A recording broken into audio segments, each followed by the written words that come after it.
Johann Zarco aurait provoqué la décision de Valentino Rossi de prendre sa retraite. Alors comment tout ça est arrivé?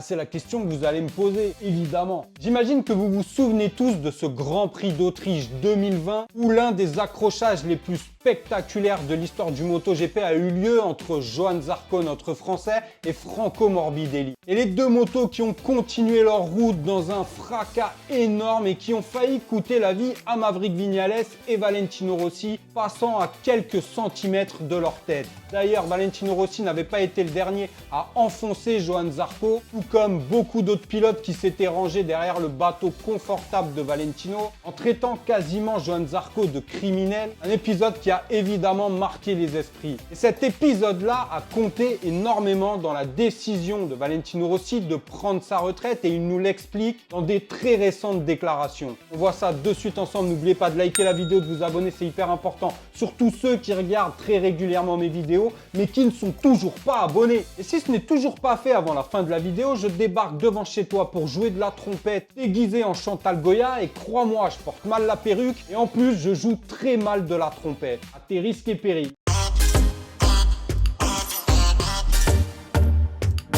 Les amis, tout le monde se souvient de cet accrochage spectaculaire qui aurait pu coûter la vie ne serait-ce qu'à Zarco, à Morbidelli, mais à Valentino Rossi et Viñales qui ont failli se prendre une moto en pleine face. C'est tout simplement un miracle qu'il n'y ait pas eu de blessés graves, voire même de décès lors de ce Grand Prix. D'ailleurs, ce qui avait fait beaucoup parler, c'est la mise à mort quasiment de Johann Zarco. Alors Morbidelli pour Rossi n'y était pour rien évidemment. Peu de monde avait pris la défense de Johann Zarco alors que c'était véritablement un accrochage. Johann Zarco avait reçu une vague de haine. Quasiment tout le monde était tombé sur Johann Zarco car c'était simple. Mais cela a aussi eu une conséquence, chose qu'on ne savait pas forcément. Cet épisode-là a tellement marqué Valentino Rossi, il était déjà à un stade très avancé de sa carrière en 2020, il prend sa retraite en 2021 et cet épisode en particulier l'a beaucoup poussé à avoir cette réflexion et à surtout prendre cette décision de prendre sa retraite. Donc Johann Zarco indirectement a participé à mettre Rossi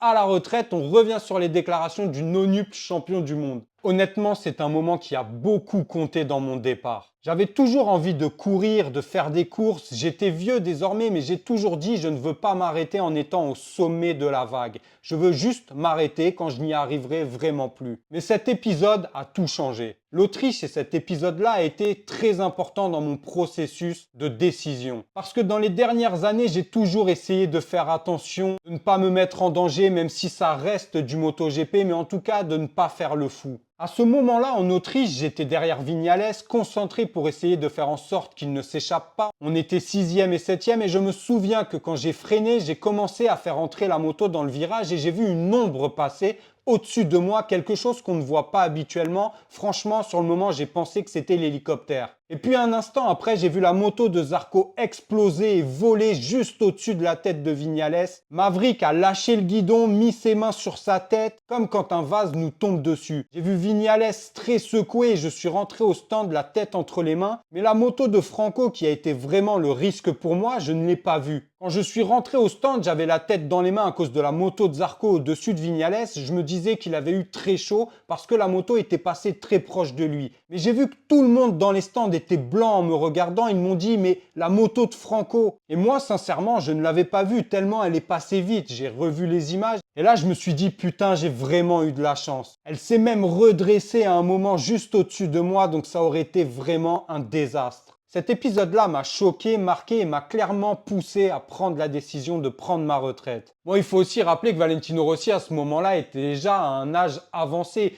plus de 2 décennies en championnat du monde, à rouler, à performer, donc il était déjà dans un cycle où il allait prendre sa retraite bientôt. Mais cet épisode-là qui a choqué tout le monde, y compris Zarco, qui a vraiment ramassé de façon injuste, a poussé Valentino Rossi à prendre sa retraite. Donnez-moi votre avis. Est-ce que c'est une bonne chose finalement qu'il y ait eu ce crash et que Rossi ait pris sa retraite? Pensez-vous que Johann Zarco a payé beaucoup trop cher le prix de tout ça? Parce qu'il faut rappeler que c'était quand même malgré tout un fait de course et que c'était pas lui l'assassin ou le criminel comme on a pu le dire dans de nombreux médias et comme a pu le stipuler Morbidelli ou Valentino Rossi. Donnez-moi votre avis, on se retrouve dès lundi pour une prochaine vidéo. N'oubliez pas de liker la vidéo et surtout de vous abonner, c'est hyper important. Sinon je débarque en Chantal Goya devant votre porte avec ma trompette et on va se la donner toute la nuit. Prenez soin de vous, de vos proches, à lundi sur Vincent GP, ciao.